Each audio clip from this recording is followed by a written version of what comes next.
पंजाबी कहावत है कि थैले में से बिल्ली बाहर आ गई। तो ये सीधी बात है कि सरकार जो है पूंजीपतियों को फायदा देना चाहती है। किसानों को डिजिटल प्लेटफॉर्म पर फसल खरीदने बेचने का भी विकल्प दिया। इन सारे प्रयासों का लक्ष्य यही है कि किसानों की आय बढ़े। उन्होंने बिल वापसी पर कोई बात नहीं करी और पूर्ण रूप से जो उनका प्रस्ताव था कल किसान उसको खारिज कर चुका है। यह वार्ता के नाम पे सिर्फ खानापूर्ति की जा रही है। आप सब ने चर्चा के दौरान जो प्रश्न उठाए थे उन प्रश्नों का समाधान करने के लिए लिखित प्रस्ताव भारत सरकार ने आपके समक्ष भेजा है। लोगों को रिपील करना ही होगा, अगर नहीं करेंगे तो हमारा इस पर कोई समझौता नहीं है, यानी ये नॉन नेगोशिएबल है। एमएसपी के मामले में भी अगर उनके मन में शंका है तो हम लिखित आश्वासन देने को भी तैयार हैं। वर्ग इस आंदोलन में घुस गया है जो लेफ्ट और माओइस्ट विचारधारा से प्रभावित है और शायद वो नहीं चाहती है कि इसका समाधान हो, वो चाहती है कि टॉक्स डिरेल हो। वो लोगों की भावनाओं को समझे और बार बार मूर्ख बनाने की कोशिश मत करें। वार्ता जब चल रही हो तो बहुत ज्यादा आंदोलन के आगामी चरण घोषित करने की आवश्यकता नहीं है।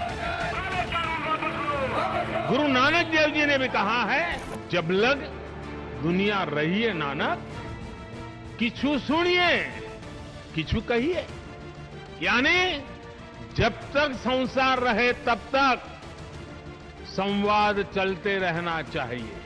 प्रधानमंत्री जी कह रहे हैं कि गलबात जारी रहनी चाहिए, हम भी कहते हैं गलबात जारी रहनी चाहिए। नमस्कार, मैं हूं श्वेता सिंह और आप देख रहे हैं आज तक। दिसंबर की ठंड में सरकार और किसानों के बीच बातें जम गई हैं, सड़कें थम गई हैं, नतीजा कोई सामने आया नहीं है, संवाद टूट चुका है। ऐसे में रास्ता कहां से निकलेगा? किसान संगठन है वो सुप्रीम कोर्ट का रुख कर चुके हैं। जहां तक सुरक्षा एजेंसियों का सवाल है, वहां से एक एक्सट्रीमिस्ट लेफ्ट की बात आ रही है, उसका कोण जोड़ा जा रहा है इन किसान संगठनों के साथ, इस आंदोलन के साथ। लेकिन उससे बड़ा सवाल यह है कि किसानों की जो मांगे हैं, अब उनका क्या? सरकार रास्ता कहां से निकालेगी?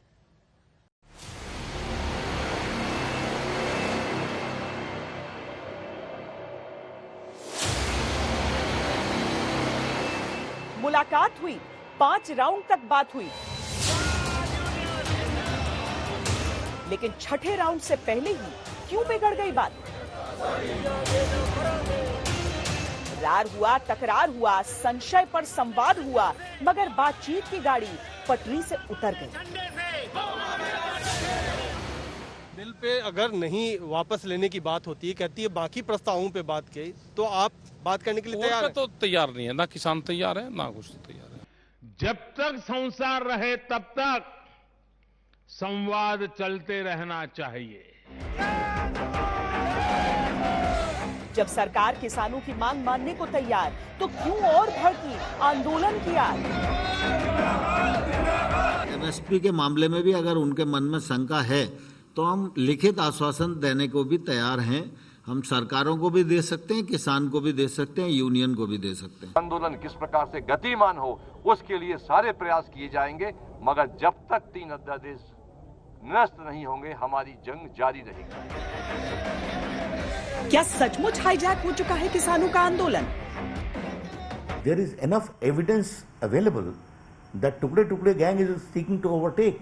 जब मैं बात कर रहा था तो निश्चित रूप से मैं तो ये सोच रहा था कि वो सब किसान हैं और किसानों के प्रतिनिधि हैं, लेकिन निश्चित रूप से उसमें कुछ वामपंथी भी हैं और जो आपसे बात कर हाँ, और ये चीज हमको बाद में मालूम पड़ी, लेकिन हमने उसको बहुत ज्यादा तूल और परहेज इसलिए नहीं बरता कि किसानों के लिए बात करने आए तो हमारी जिम्मेवारी है। हमारे जैसे उग्रान साहब थे तो उग्रान जी थे, एक मौला जी हैं वो सीपीएम के हैं। हाँ,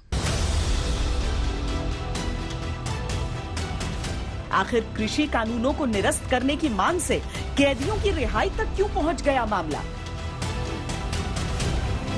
कुछ एक ग्रुप्स ऐसे घुस गए हैं जो इस टॉक को डिरेल करना चाहते हैं, जो बार बार एक ही बात रिपील करिए उसके अलावा कुछ आगे बात नहीं करते हैं।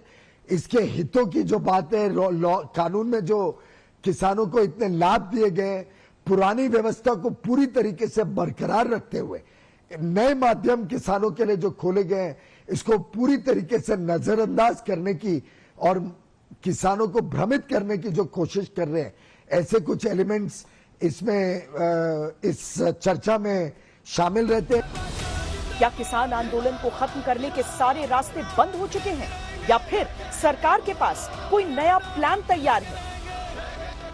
मैंने उनको यह भी कहा है कि ठंड का मौसम है, कोविड का संकट है, आंदोलन का रास्ता अख्तियार करना ऐसे समय पर उचित नहीं है।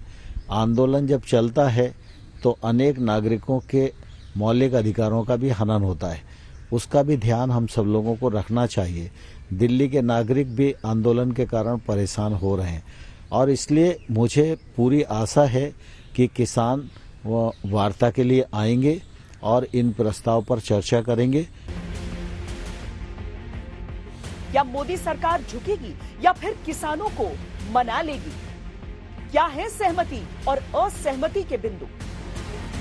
आज भारत के किसानों के पास अपनी फसल मंडियों के साथ ही बाहर भी बेचने का विकल्प है। आज भारत में मंडियों का आधुनिकीकरण तो हो ही रहा है। किसानों को डिजिटल प्लेटफॉर्म पर फसल खरीदने बेचने का भी विकल्प दिया है।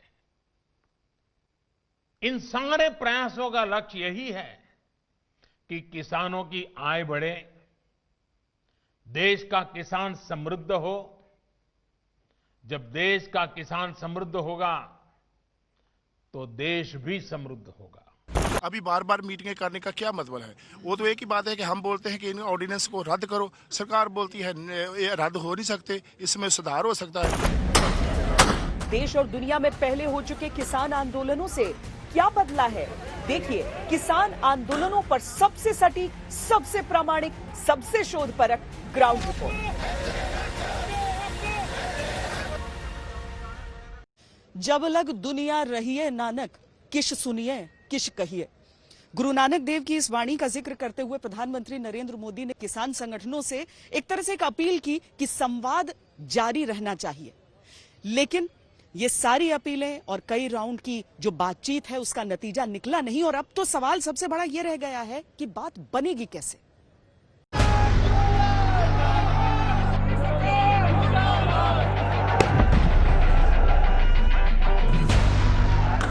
ये सिर्फ जमीन की नहीं, जमीर की भी जंग है। ये जमीन और जमीर की लड़ाई है। खेत में खून जलाने वाले अन्नदाताओं का आक्रोश है।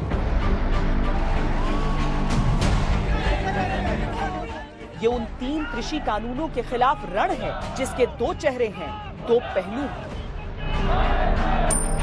सिक्के के हेड में मोदी सरकार है तो टेल में 14 करोड़ किसान परिवार हैं। सरकारी पक्ष मानता है कि नए कृषि कानून से किसानों की आय दोगुनी होगी, जबकि आंदोलनरत किसानों का दावा है कि इससे किसान बर्बाद हो जाएंगे। देश के एग्रीकल्चर सेक्टर की और उस सेक्टर को मजबूत करने के लिए बीते वर्षों में भारत में तेजी से काम किए गए हैं। अब देश में जो रिफॉर्म हो रहे हैं वो इन दीवारों को हटाने का काम कर रहे हैं। अभी हाल ही में जो एग्रीकल्चर रिफॉर्म्स हुए हैं वो इसी की एक कड़ी है। इन रिफॉर्म्स के बाद किसानों को नए बाजार मिलेंगे, नए विकल्प मिलेंगे, उन्हें टेक्नोलॉजी का ज्यादा लाभ मिलेगा।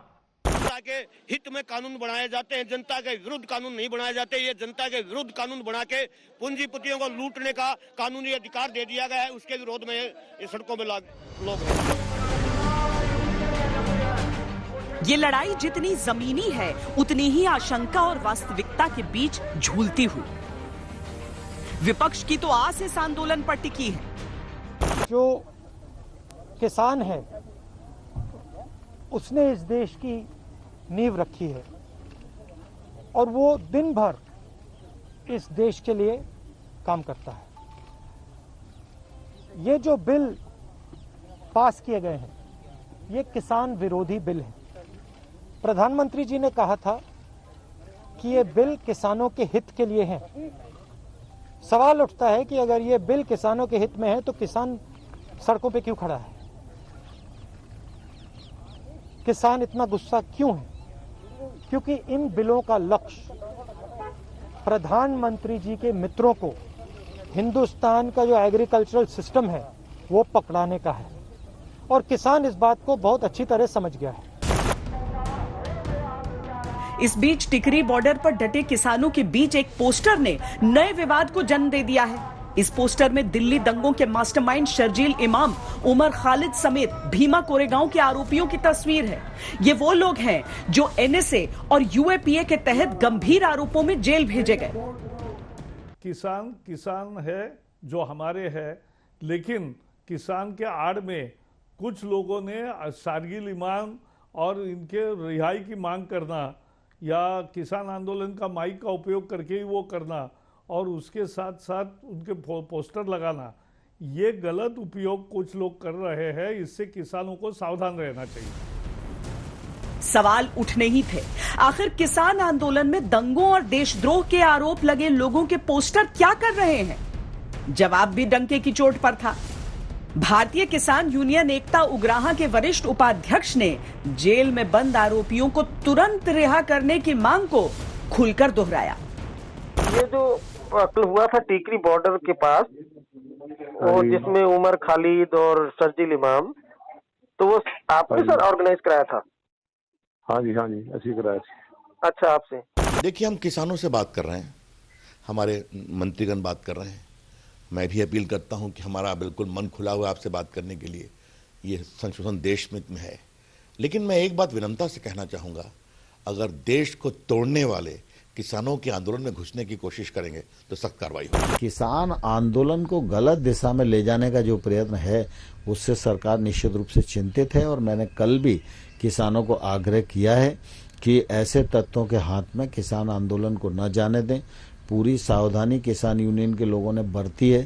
किसान आंदोलन ने अनुशासन को बनाए रखा है, किसी प्रकार की हानि पहुंचाने का प्रयत्न उन्होंने नहीं किया है। इस बीच खुफिया एजेंसी की एक रिपोर्ट ने भी चौंका दिया है, जिसके अनुसार आंदोलनकारी किसानों को भड़काने की योजना का खुलासा किया गया है। सूत्रों के अनुसार सरकारी संपत्ति को नुकसान पहुंचाने की भी साजिश है। वैसे साजिश की थ्योरी को अगर एक तरफ हम रख दें और इसे एक शुद्ध किसान आंदोलन के तौर पर देखें, तब भी इन चीजों को समझने की आवश्यकता है कि सरकार और किसानों के बीच आखिर किन मुद्दों को लेकर ये रार है और किन मुद्दों पर ये वार्ता टूट गई। 26 नवंबर को किसानों ने पंजाब से दिल्ली की ओर कूच किया था, लेकिन किसानों का दिल्ली चलो आंदोलन अचानक नहीं था। इससे पहले सरकार और किसानों के बीच 2 राउंड की बातचीत फेल हो चुकी थी। अभी तक अलग अलग राउंड मिलाकर कुल 21 घंटे की बातचीत हो चुकी है। पंजाब के किसानों के एक दल ने कृषि सचिव संजय अग्रवाल के साथ बैठक का बहिष्कार कर दिया। किसानों का कहना था कि वो कृषि मंत्री या फिर किसी केंद्रीय मंत्री से ही बात करेंगे।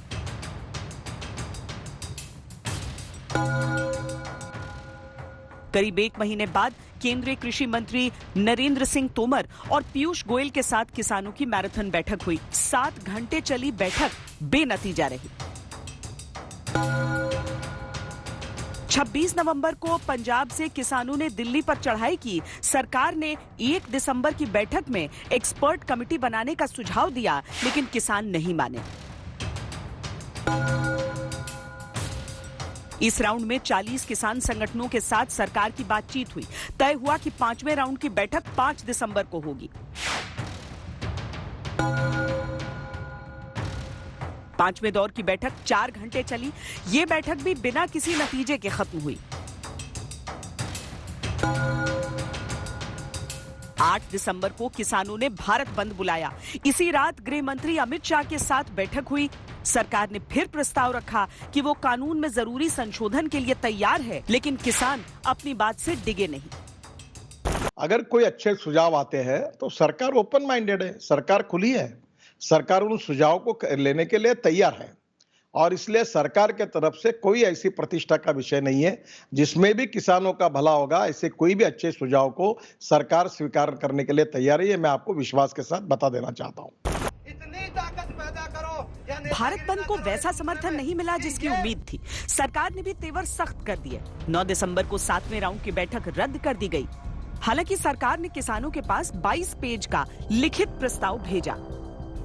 हम लोग लगातार चर्चा के लिए तैयार थे, विषयों को लेकर वार्ता चल ही रही थी और इसी बीच में 26 और 27 के आंदोलन की घोषणा हो गई। फिर हम लोगों ने 3 दिसंबर की बातचीत का निमंत्रण किसान यूनियन को भेजा।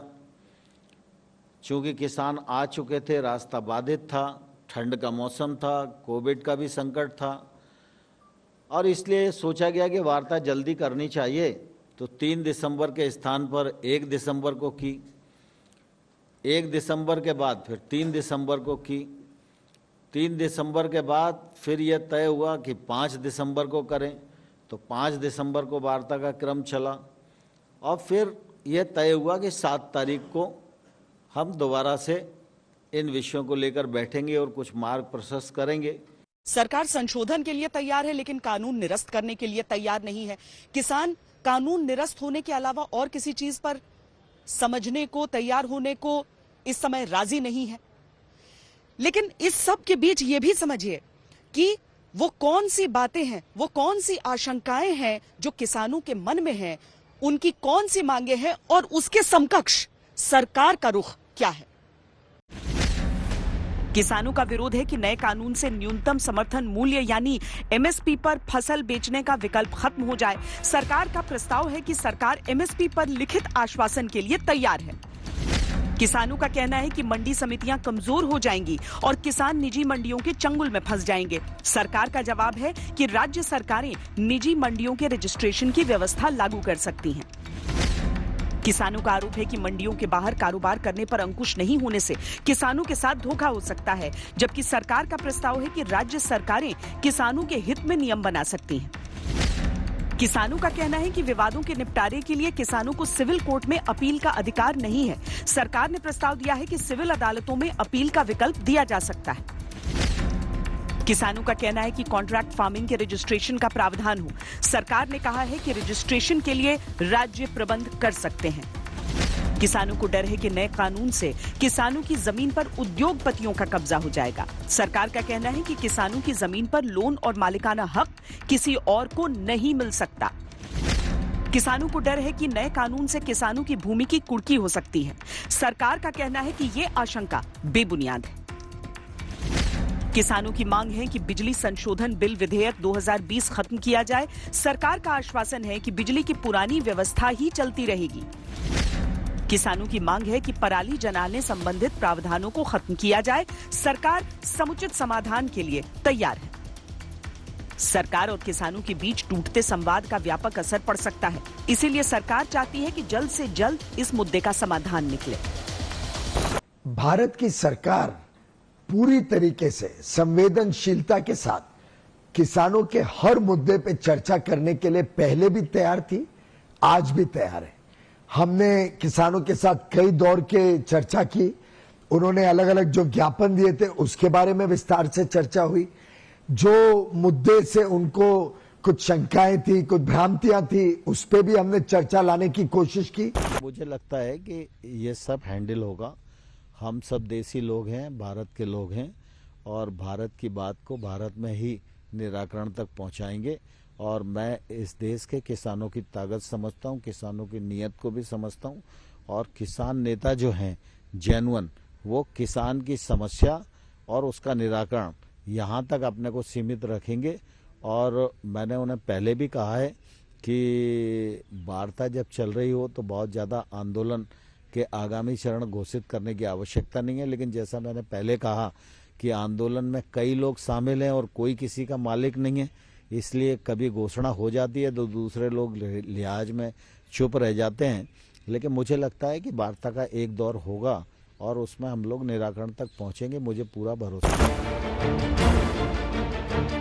हालांकि किसानों के मूड को देखते हुए जल्द रास्ता निकलने की गुंजाइश कम ही दिख रही है। किसानों ने दिल्ली को चारों ओर से घेर रखा है। सिंघू बॉर्डर से लेकर टीकरी बॉर्डर, गाजीपुर बॉर्डर और बाकी इलाकों में किसान डटे हुए हैं। हम सभी देशवासियों को अपील करना चाहते हैं, जो सरकार का अखड़ रवैया है, उस अखड़ रवैये को सुधारने के लिए हम सभी को अब लड़ाई के मैदान में आना पड़ेगा। किसानों के समर्थन में राजनीतिक पार्टियों ने भी जिस तरह से लामबंद होना शुरू कर दिया है, उसके बाद तो यह आंदोलन लंबा खिंचता हुआ दिख रहा है। ये दिल्ली का बोट क्लब है। 1988 की बात है जब लाखों किसान आकर यहां पर जम गए थे। राजपथ के जो हरे हरे लॉन्स हैं वहां पर आकर बैठ गए थे। उनकी मांगें उस समय ये थी कि मुफ्त बिजली और पानी की व्यवस्था की जाए और इसके साथ ही गन्ने का बेहतर मूल्य उन्हें दिया जाए। उस समय 1 हफ्ते तक वो आंदोलन चला था और दिल्ली में बैठी सरकार को उनकी उन मांगों पर आश्वासन उन्हें देना पड़ा था। इस बार तो 2 हफ्ते से अधिक का वक्त बीतने को है। हम आपको दिखाते हैं कि अब तक देश में कौन कौन से वो प्रमुख किसान आंदोलन हुए। किसान आंदोलनों में सबसे प्रमुख आंदोलन नील आंदोलन, जिसने भारत पारण में हुआ आंदोलन ही महात्मा गांधी की भी पहली कर्मभूमि बना। उन अत्याचारों से चंपारण के किसानों को मुक्ति दिलवाकर ही गांधी माने, तो ये भारत में गांधी का पहला सत्याग्रह और सफल सत्याग्रह का शुरुआत है। आंध्र प्रदेश का ये आंदोलन जमींदारों और साहूकारों की शोषण नीतियों के खिलाफ था। आंदोलन 1946 में शुरू हुआ। इसे तब के भारत के इतिहास का सबसे बड़ा कृषक युद्ध माना जाता है। इस आंदोलन ने 3000 गांवों और 30 लाख लोगों को प्रभावित किया था।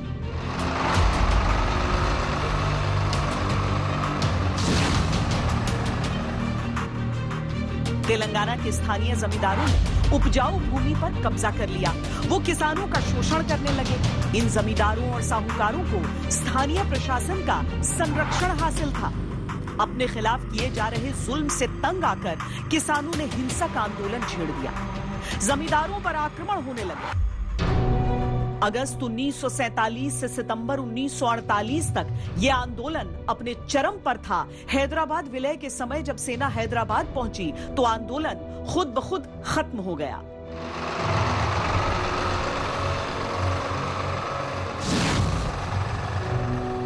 आंदोलन का नतीजा ये निकला कि अवैध रूप से कब्जा की गई जमीनें किसानों को लौटा दी गई, खेतिहर किसानों की मजदूरी बढ़ा दी गई, सिंचाई सुविधाओं में वृद्धि के लिए कदम उठाए गए।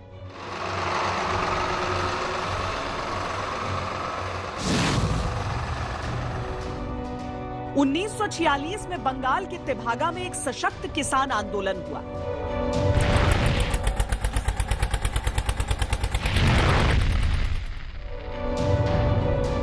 किसानों ने फ्लॉयड कमीशन की सिफारिश के अनुरूप लगान दर लागू करने के लिए विद्रोह किया। मांग की गई कि फसल का 2/3 हिस्सा किसानों को दिया जाए। यह आंदोलन बंटाईदारों, जमींदारों और साहूकारों के खिलाफ चलाया गया था। आंदोलन बंगाल के 28 में से 15 जिलों में फैला। कम्युनिस्ट पार्टी की किसान सभा के आह्वान पर लड़े गए इस आंदोलन में लगभग 50 लाख किसानों ने भाग लिया। इसे खेतिहर मजदूरों का भी व्यापक समर्थन प्राप्त था।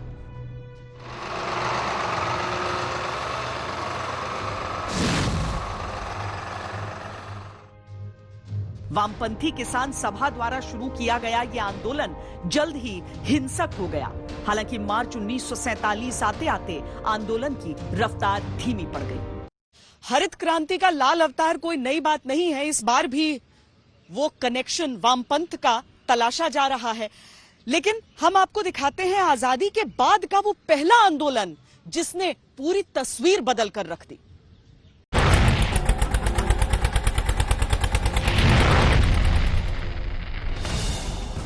शरद जोशी के नेतृत्व में 1970 में शेतकारी संगठन ने इस आंदोलन की शुरुआत की। इसका मकसद कृषि उत्पाद के लिए बेहतर दामों की मांग थी। 1980 में प्याज के दाम गिरने से लाखों किसान महाराष्ट्र की सड़कों पर आ गए थे। यह आंदोलन महाराष्ट्र के प्रमुख किसान आंदोलनों में से एक है।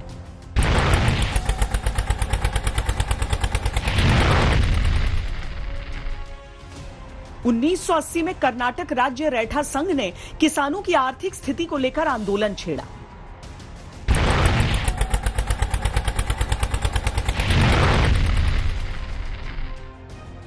किसानों के लिए बेहतर व्यापार के नियम, गिरती प्रति व्यक्ति आय, महंगे बीज, खाद और फसल के बेहतर खरीद दामों को लेकर यह आंदोलन छेड़ा गया था।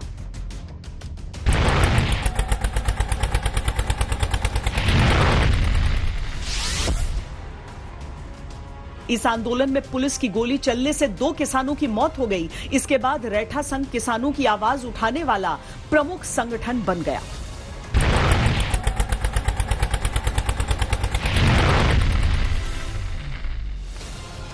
(1978 से 1984 के बीच पंजाब के भारत किसान संगठन ने गेहूं और चावल की बेहतर खरीद दाम, सस्ती बिजली, डीजल, खाद को लेकर कई प्रदर्शन किए।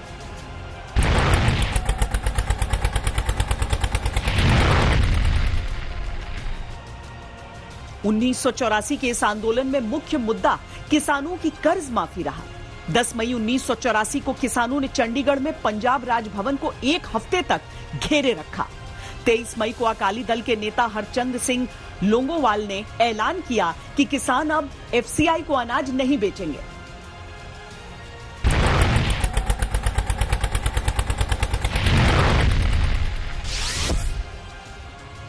लोंगोवाल के ऐलान के 11वें दिन सरकार ने किसानों को काबू करने के लिए सेना को बुला लिया। आंदोलन बिना किसी नतीजे के खत्म हो गया।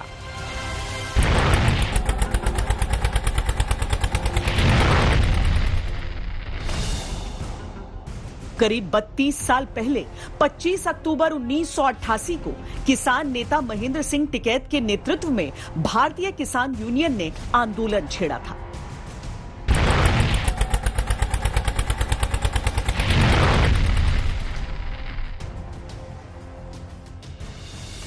बिजली, सिंचाई की दरें घटाने और फसल के उचित मूल्य के साथ साथ 35 सूत्री मांगों को लेकर दिल्ली के बोट क्लब पर किसान पहुंचे थे। केंद्र सरकार के खास विभागों की इमारतों के बीच हरे भरे बोट क्लब पर किसानों का जमघट लग गया था, जिसकी वजह से पूरी दिल्ली ठप हो गई थी। किसानों को हटाने की बहुत कोशिश की गई। रात को तेज संगीत बजाया गया, पानी की लाइनें काट दी गईं, लेकिन किसान आंदोलन को बल मिलता गया। हफ्ते भर तक किसानों ने राजपथ को अपने कब्जे में रखा था। आखिरकार सरकार को किसानों के आगे झुकना पड़ा। तत्कालीन प्रधानमंत्री राजीव गांधी के किसानों के 35 मांगों पर फैसला लेने के आश्वासन देने के बाद बोट क्लब का धरना 31 अक्टूबर 1988 को खत्म हो गया।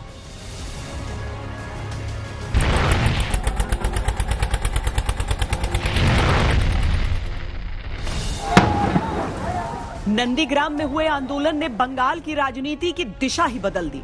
इस आंदोलन ने ममता बनर्जी का राजनीतिक भविष्य संवार दिया। इस आंदोलन की शुरुआत तब हुई जब तत्कालीन लेफ्ट सरकार ने इंडोनेशिया के सलीम ग्रुप को नंदीग्राम में रासायनिक फैक्ट्री लगाने के लिए 10,000 हेक्टेयर जमीन देने का फैसला किया। किसानों के आंदोलन को माओवादियों का समर्थन हासिल हुआ। हिंसक आंदोलन में पुलिस और किसान दोनों तरफ से लोग मारे गए। किसानों की मौत पर लेफ्ट सरकार की पूरे देश में निंदा हुई।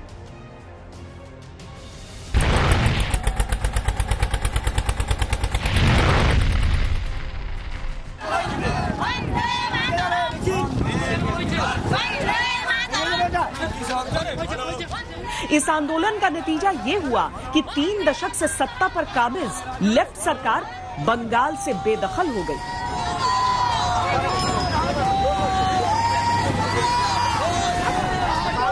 दिल्ली की अलग अलग सीमाओं पर कुछ इसी तरह की तस्वीरें हैं। सड़कें हैं, लेकिन मानो एक गांव सा बसा हुआ है वहां पर। किसान दूर दूर के इलाकों से आकर यहीं पर सुबह के नाश्ते से लेकर दोपहर और रात का खाना तक करते हैं, यहीं पर रहते हैं। और इस सब के बीच उनकी योजना इतनी तय है कि सरकार से अपनी मांगे मनवाना ही है, आंदोलन को कुछ और तेज क्यों न करना पड़े।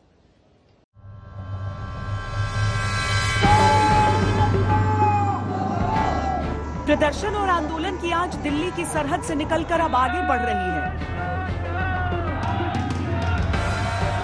सरकार कानून निरस्त नहीं करना चाहती, किसान उससे कम पर मानना नहीं चाहते, आंदोलन को और तेज करने पर आमादा है।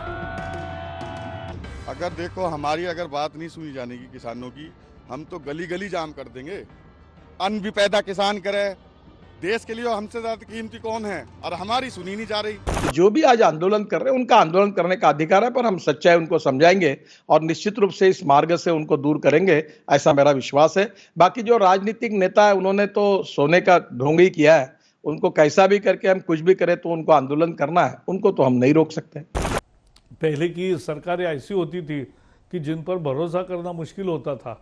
आज एक सरकार आई है कि जिस पर परमानेंट भरोसा कर सकते हैं, और इसलिए जिन्होंने एमएसपी दिया, जिन्होंने किसान सम्मान निधि के दिया, जिन्होंने सॉइल हेल्थ कार्ड दिया, जिन्होंने क्रेडिट कार्ड दिया, जिन्होंने फसल बीमा योजना दी, जिन्होंने प्रधानमंत्री सिंचाई योजना दी, जिन्होंने ये सब कुछ किया किसानों के कल्याण के लिए, वो किसान का हित ही करते हैं।